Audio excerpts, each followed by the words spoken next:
नमस्कार साथियों, कल के वीडियो में मैंने देखा कि आखिर पद क्या होता है, शब्द क्या होते हैं, हम किसे पद कहेंगे, किसे शब्द कहेंगे, पद के कितने भेद होते हैं, कौन कौन से होते हैं, उनके बारे में कल हमने चर्चा किया था।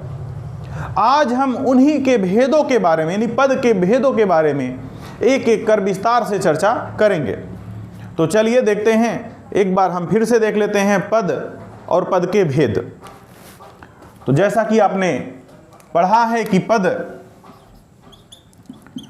किसे कहते हैं, ऐसे शब्द जो वाक्य में प्रयुक्त हो जाते हैं पद कहलाते हैं।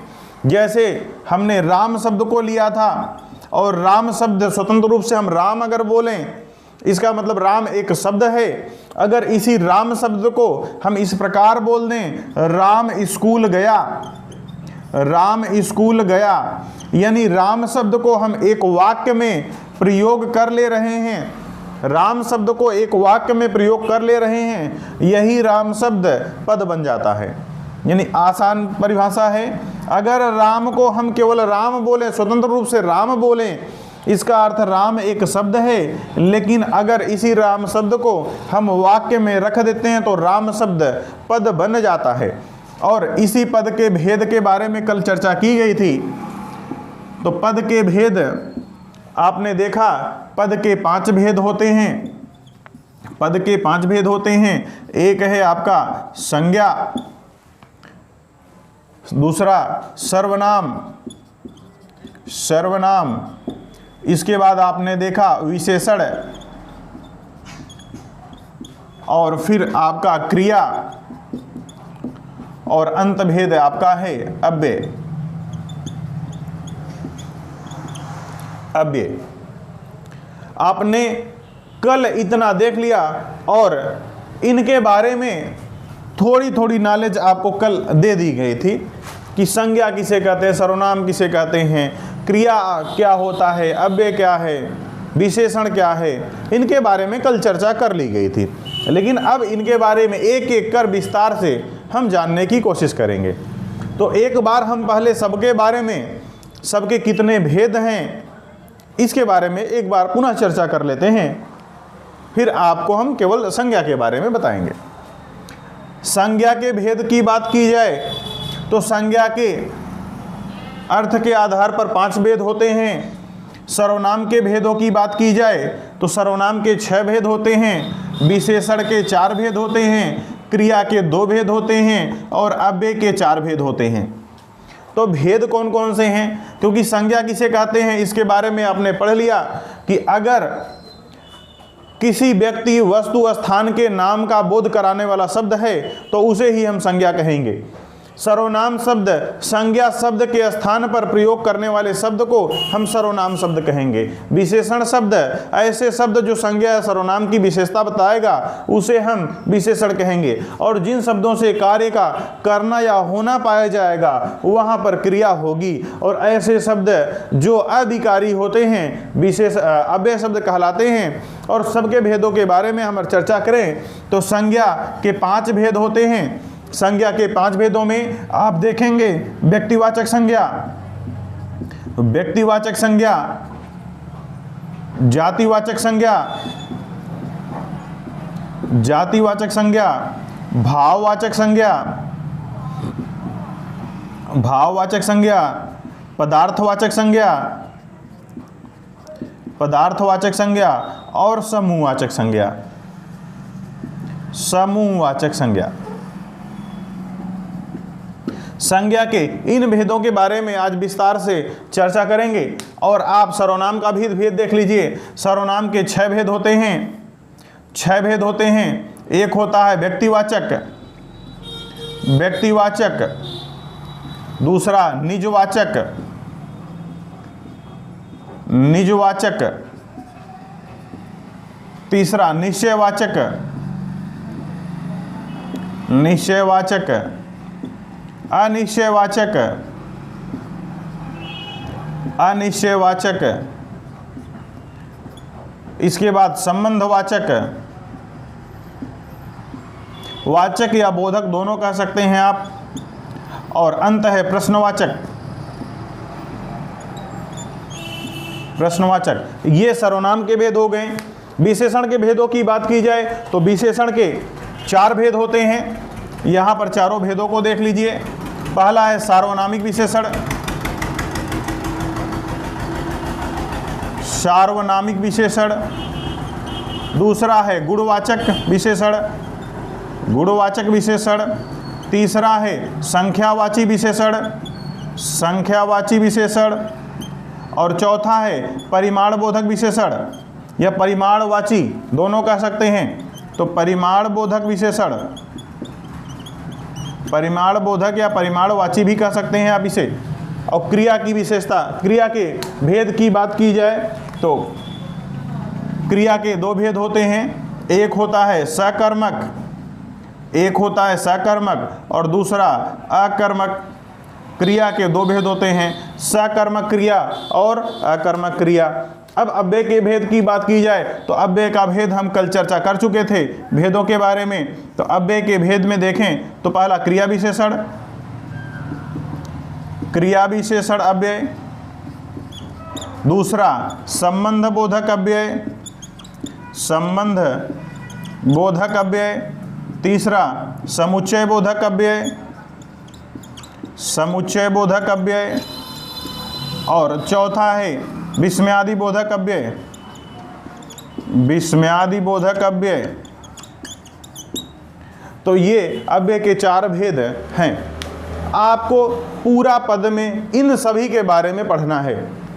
आज हम पहले संज्ञा के बारे में बात करेंगे, उसके बाद सर्वनाम, विशेषण, क्रिया और अव्यय के बारे में भी चर्चा करेंगे।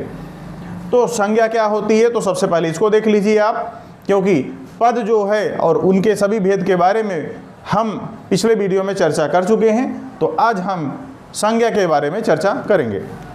चलिए देखिए संज्ञा क्या होती है।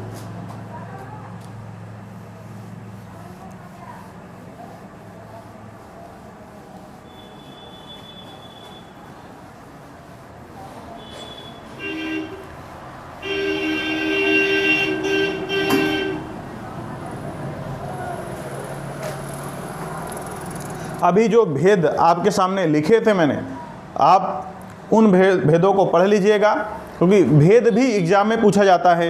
एग्जाम में इस प्रकार से प्रश्न बन जाते हैं कि विशेषण के कितने भेद होते हैं, संज्ञा के कितने भेद होते हैं या सर्वनाम के कितने भेद होते हैं। इस प्रकार भी प्रश्न बनते हैं एग्जाम में। या ऐसा पूछा जाता है विकारी शब्द, अविकारी शब्द। जब हम शब्दों के बारे में चर्चा करेंगे तो वहाँ विकारी और अविकारी शब्दों को विस्तार से जान लेंगे। यहाँ पर केवल आप जो है सभी पदों को समझ लीजिए, पद क्या होते हैं। तो पद क्या होते हैं, तो जिसमें आज हम चर्चा करेंगे संज्ञा के बारे में। आखिर संज्ञा क्या होती है, संज्ञा किसे कहते हैं, संज्ञा क्या है, संज्ञा किसे कहते हैं। संज्ञा का अर्थ होता है नाम, किसी का भी नाम हो, चाहे वह व्यक्ति का नाम हो, वस्तु का नाम हो या स्थान का नाम हो। अगर नाम के बारे में उल्लेख किया गया है, अगर किसी का नाम भी लिखा गया है, तो वह जो है संज्ञा होगी। नाम किसका हो सकता है कि वह किसी व्यक्ति का नाम हो, व्यक्ति का नाम हो, या वस्तु का नाम हो, या स्थान का नाम हो, या भाव का नाम हो। किसी का भी नाम हो सकता है, व्यक्ति का नाम, वस्तु का नाम, स्थान का नाम या भाव का नाम, किसी के नाम का भी बोध हो। जैसे व्यक्ति का नाम, आप व्यक्ति का नाम पढ़ते हैं राम, श्याम, मोहन, ये सब क्या हैं, व्यक्ति का नाम है। वस्तु का नाम देख सकते हैं मेज, कुर्सी, किताब, ये सब क्या है, ये सब जो है वस्तुएं हैं, वस्तु का नाम। स्थान का नाम आप देख सकते हैं दिल्ली,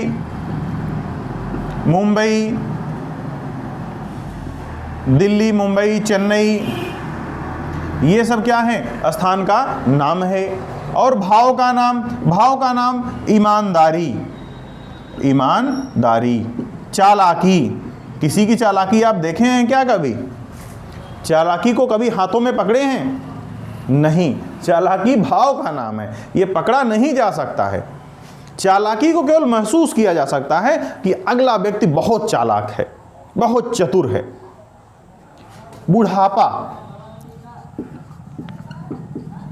बुढ़ापे को भी आप नहीं देख पाएंगे। महसूस करेंगे, भावनाओं का नाम है, भाव का नाम है। यहां पर संज्ञा क्या है ये आप जान रहे हैं।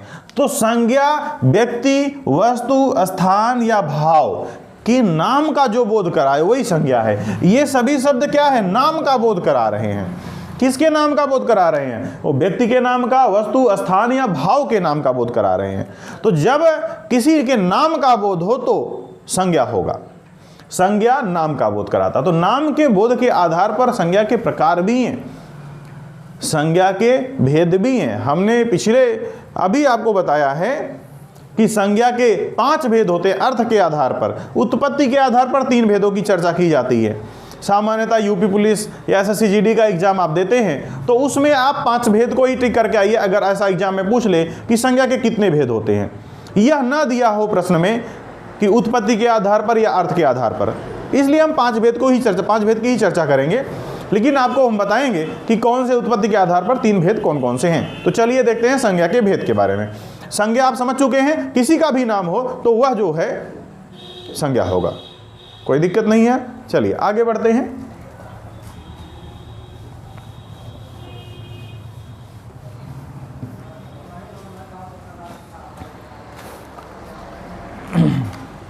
संज्ञा आपने देख लिया, अब संज्ञा के भेद देखिए। संज्ञा के भेद, संज्ञा के भेद मूल रूप से आप यहां 5 ही पढ़ेंगे।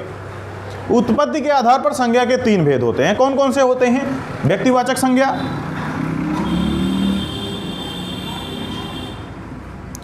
व्यक्तिवाचक संज्ञा, जातिवाचक संज्ञा, जातिवाचक संज्ञा और भाववाचक संज्ञा। ये संज्ञा के 3 भेद होते हैं। अगर आपसे पूछा जाए एग्जाम में उत्पत्ति के आधार पर संज्ञा के भेद बताइए तो केवल यही 3 भेद बताएंगे आप। कौन कौन से, एक है व्यक्तिवाचक, दूसरा जातिवाचक, तीसरा भाववाचक। ये 3 भेद होते हैं संज्ञा के। जब आपसे पूछा जाए उत्पत्ति के आधार पर, स्रोत के आधार पर, उद्गम के आधार पर संज्ञा के भेद बताइए। लेकिन आपसे अर्थ के आधार पर पूछ ले संज्ञा के भेद, 2 भेद और जुड़ जाते हैं। वास्तव में ये दोनों भेद नए प्रचलन अंग्रेजी प्रभाव के कारण आ गए हैं। हिंदी में पहले नहीं थे, लेकिन अंग्रेजी प्रभाव के कारण इसके 2 भेद और हो जाएंगे। एक आप लिख सकते हैं पदार्थवाचक और दूसरा है समूहवाचक।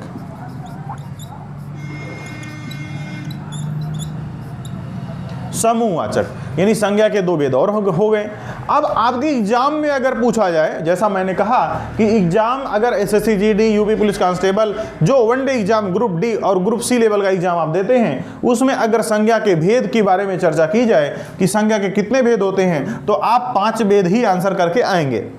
लेकिन अगर एग्जाम में पूछा जाए उत्पत्ति के आधार पर भेद बताइए तो आप कहेंगे 3 भेद होते हैं।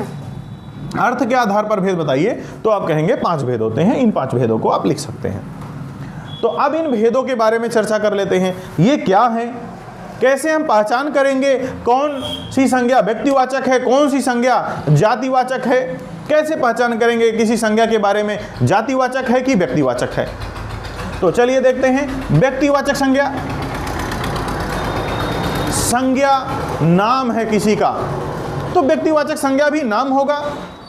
तो व्यक्तिवाचक संज्ञा में विशेष व्यक्ति, वस्तु, स्थान के नाम का बोध होता है। व्यक्तिवाचक संज्ञा में विशेष व्यक्ति, वस्तु, स्थान के नाम का बोध होता है।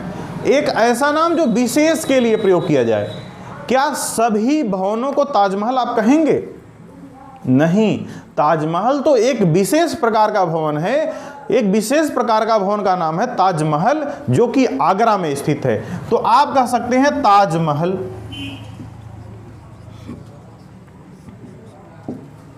अगर हम आपसे कहें नरेंद्र मोदी या राजा दशरथ, हम किसी का नाम ले रहे हैं, या हम आपसे कहें दशरथ, नाम ले रहे हैं किसी का। वस्तु का नाम लेना चाहें अगर हम, या पुस्तक का नाम लेना चाहें तो हम कहें रामायण। अच्छा अब बताइए यहां पर ताजमहल क्या कोई और है एक के अलावा जो आगरा में है? नहीं। क्या दशरथ नाम लेने से कुछ पता चलता है? बिल्कुल बोध होता है कि भगवान राम के पिता की बात हो रही है या किसी विशेष व्यक्ति के बारे में बात हो रही है। दशरथ कहने से राम नहीं आएगा, दशरथ कहने से सुनील, रमेश, मोहन नहीं आने वाले हैं।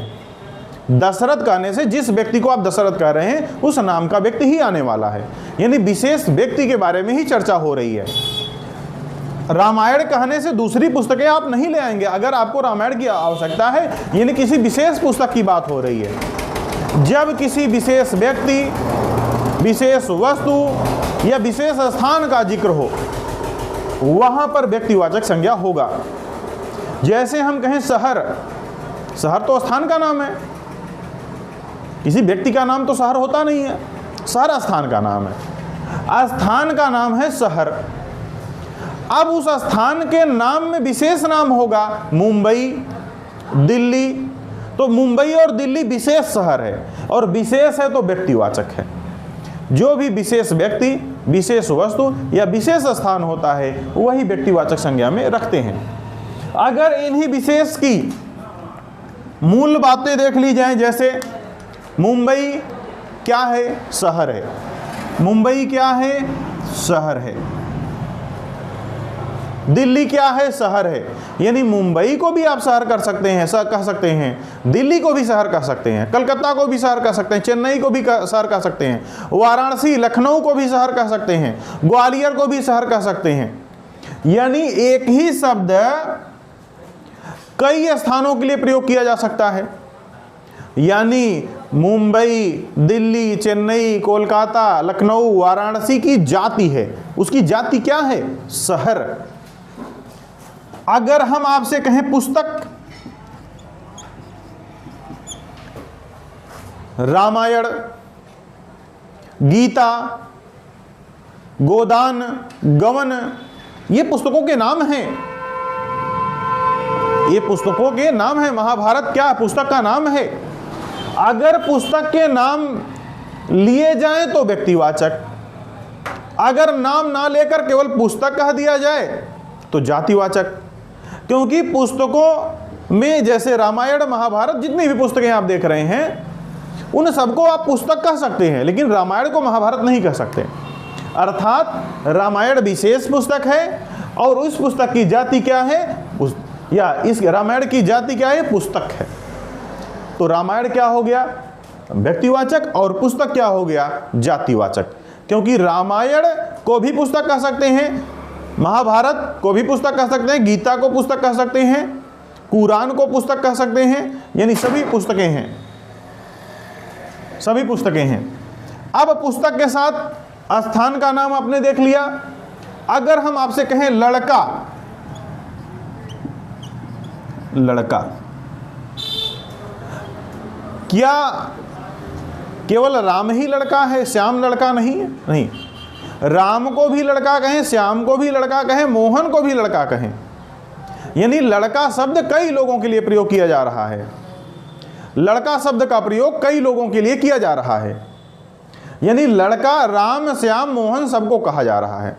तो राम, श्याम, मोहन सभी लड़के हैं, तो लड़का शब्द हो गया, या लड़की शब्द हो गया। लड़का, लड़की, ये सब क्या है? जातियां हैं।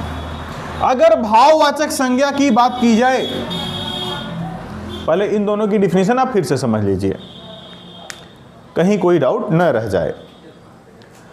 व्यक्तिवाचक संज्ञा विशेष व्यक्ति, वस्तु, स्थान के नाम का बोध कराता है, जबकि जातिवाचक संज्ञा उन वस्तु, व्यक्ति, स्थान की जातियों का बोध कराता है। व्यक्तिवाचक संज्ञा विशेष व्यक्ति, वस्तु, स्थान के नाम का बोध कराया, जबकि जातिवाचक संज्ञा उनकी जातियों का बोध कराता है। तो आपने अभी देखा कि व्यक्तिवाचक संज्ञा और जातिवाचक संज्ञा के बारे में। अब आप देखिए भाववाचक संज्ञा। भाववाचक संज्ञा किसे कहेंगे? भाववाचक संज्ञा ऐसे शब्द जिन्हें आप ना तो छू सकें, ना तो देख सकें, केवल आप महसूस कर सकें। जैसे ईमानदारी, क्या ईमानदारी को आप देख सकते हैं, छू सकते हैं, पकड़ सकते हैं? नहीं, बिल्कुल नहीं पकड़ पाएंगे। केवल महसूस करेंगे ईमानदारी है, सामने वाले व्यक्ति के अंदर ईमानदारी है, इसका आप महसूस कर रहे हैं। आप पकड़ नहीं सकते। ऐसा नहीं कि हाथ ले जाएंगे और कहेंगे उसकी ईमानदारी को हम पकड़ के दिखा रहे हैं, नहीं कर सकते हैं। तो यहां पर भाववाचक संज्ञा का अभिप्राय यह हो गया कि ऐसे सभी शब्द जिन्हें आप केवल महसूस करते हैं, जैसे ईमानदारी शब्द है, चालाकी शब्द है, बुढ़ापा शब्द है, बचपन, इनको आप, बचपन को आप पकड़ नहीं सकते हैं। आप बच्चे को पकड़ सकते हैं, बचपन को नहीं। आप बूढ़े व्यक्ति को पकड़ सकते हैं, बुढ़ापे को नहीं। तो बूढ़ा व्यक्ति या बूढ़ा जातिवाचक हो जाएगा, बच्चा जातिवाचक हो जाएगा, लेकिन बचपन और बुढ़ापा भाववाचक है, क्योंकि इसे आप पकड़ नहीं पा रहे हैं। चाला केवल महसूस कर रहे हैं, वह बचपन में है, वह बुढ़ापे में है, ऐसा महसूस कर रहे हैं। और जिन शब्दों को आप देख ना सकें, केवल महसूस कर सकें, पकड़ ना सकें, छू ना सकें, वह भाववाचक संज्ञा होता है। पदार्थवाचक संज्ञा क्या है? आपने ये जो ऊपर के तीनों संज्ञा देखी है, जिसमें व्यक्तिवाचक संज्ञा, जातिवाचक संज्ञा और भाववाचक संज्ञा है, यह उत्पत्ति के आधार पर संज्ञा के भेद है। अगर एग्जाम में पूछा जाए उत्पत्ति के आधार पर संज्ञा के भेद बताइए, तो आपका आंसर होगा व्यक्तिवाचक, जातिवाचक और भाववाचक, 3 भेद होते हैं। लेकिन अगर अर्थ के आधार पर भेद बताने की बात हो तो 2 भेद और जुड़ जाते हैं, एक पदार्थवाचक, दूसरा समूहवाचक।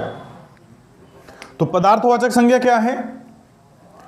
ऐसे शब्द जिसे माप या तौल सकें लेकिन गिन ना सकें। पदार्थवाचक संज्ञा को गिना नहीं जा सकता है। जैसे हम आपसे बात करें, चीनी वस्तु का नाम है। क्या आप चीनी को गिन कर खरीदते हैं? 1 चीनी, 2 चीनी, 3 चीनी? नहीं। आप 1 किलो चीनी खरीदते हैं, 2 किलो चीनी खरीदते हैं, यानी इसको आप तौल कर ले आते हैं, गिन कर नहीं। जैसे हम बात करें पानी, तेल की बात कर सकते हैं, यहां बालू की बात कर सकते हैं, सोना की बात कर सकते हैं, चांदी की बात कर सकते हैं, धातुओं की बात कर सकते हैं। यह सोना, तो आप इसे गिन नहीं सकते, केवल माप सकते हैं या तौल सकते हैं। कपड़ा हो गया, कपड़े को आप गिन नहीं सकते हैं, कपड़े को आप मापेंगे, 1 मीटर कपड़ा, 2 मीटर कपड़ा, 3 मीटर कपड़ा।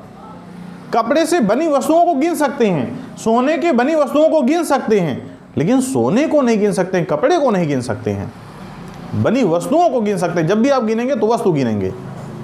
यहां पर जिन वस्तुओं को गिन रहे हैं उनकी बात नहीं कर रहे हैं, यहां सोने की बात हो रही है, यहां तेल की बात हो रही है, पानी की बात हो रही है, चीनी की बात हो रही है।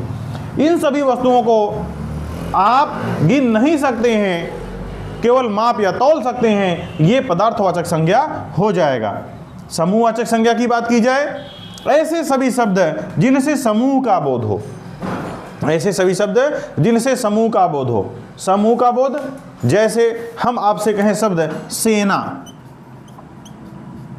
सेना शब्द किसका समूह है? सेना। सेना कहने से पता चल जाता है कि सैनिकों के समूह की बात हो रही है। पुलिस शब्द है, पुलिस शब्द सिपाहियों के समूह की बात करता है। अगर पुलिस कहा गया यानी सिपाहियों का समूह है। दल, दल क्या है? लोगों का समूह। दल क्या है? लोगों का समूह। अगर खेल का दल है या क्रिकेट टीम है या क्रिकेट का दल है तो वहां पर सदस्य क्रिकेट खिलाड़ियों का समूह हो जाएगा। अगर खेल के लिए दल का निर्धारण किया गया तो खिलाड़ियों का समूह हो जाएगा। यानी दल क्या है? लोगों का समूह है। भीड़ क्या है? भीड़, एक व्यक्ति आकर खड़ा हो गया तो क्या कहेंगे? भीड़ लगी है? नहीं, जब ज्यादा लोग खड़े रहते हैं तो कहते हैं भीड़ लगी हुई है। यानी लोगों के समूह, क्या बहुत सारे गाय भैंस खड़े तो कहेंगे भीड़ है वहां पर? नहीं, जब लोग रहेंगे तभी। यानी भीड़ शब्द से अभिप्राय हो रहा है कि यह लोगों का समूह है, झुंड शब्द हो गया। हाँ, ये जानवरों का समूह हो जाता है। गाय भैंस का झुंड होता है, वह ज़्यादा मात्रा में रहते हैं तो झुंड कहलाता है। झुंड कहने से, भीड़ कहने से, दल कहने से, पुलिस या सेना कहने से समूह का बोध होता है, इसलिए इसे हम समूहवाचक संज्ञा के अंतर्गत रखते हैं। अब आपके एग्जाम के पॉइंट ऑफ व्यू से ये इतना ही इंपॉर्टेंट है। व्यक्तिवाचक संज्ञा, जातिवाचक, भाववाचक, पदार्थवाचक और समूहवाचक, ये आप इतना देखते चलेंगे। कुछ हम आप संज्ञा, सर्वनाम, क्रिया, विशेषण, अव्यय, इन पदों को समाप्त करने के बाद हम कुछ क्वेश्चन आपके सामने ले आएंगे, जिसके माध्यम से आप इनको और बेहतर तरीके से समझ सकते हैं। तो अब संज्ञा आप इतना देख चुके हैं, संज्ञा क्या होती है, संज्ञा किसे कहते हैं और इनके कौन कौन से उदाहरण है, किसे हम संज्ञा कह सकते हैं। अब हम इसके बाद सर्वनाम टॉपिक पढ़ेंगे। तो हम सर्वनाम टॉपिक आपसे अगले वीडियो में डिस्कस करेंगे और उसके बाद संज्ञा से भी संबंधित अंत में हम प्रश्न आपसे पूछेंगे। आप साथ में पढ़ते चलिए, सभी सीरीज इस वीडियो के आप देखते चलिए। फिर मिलते हैं आपसे अगले वीडियो में। तब तक के लिए धन्यवाद।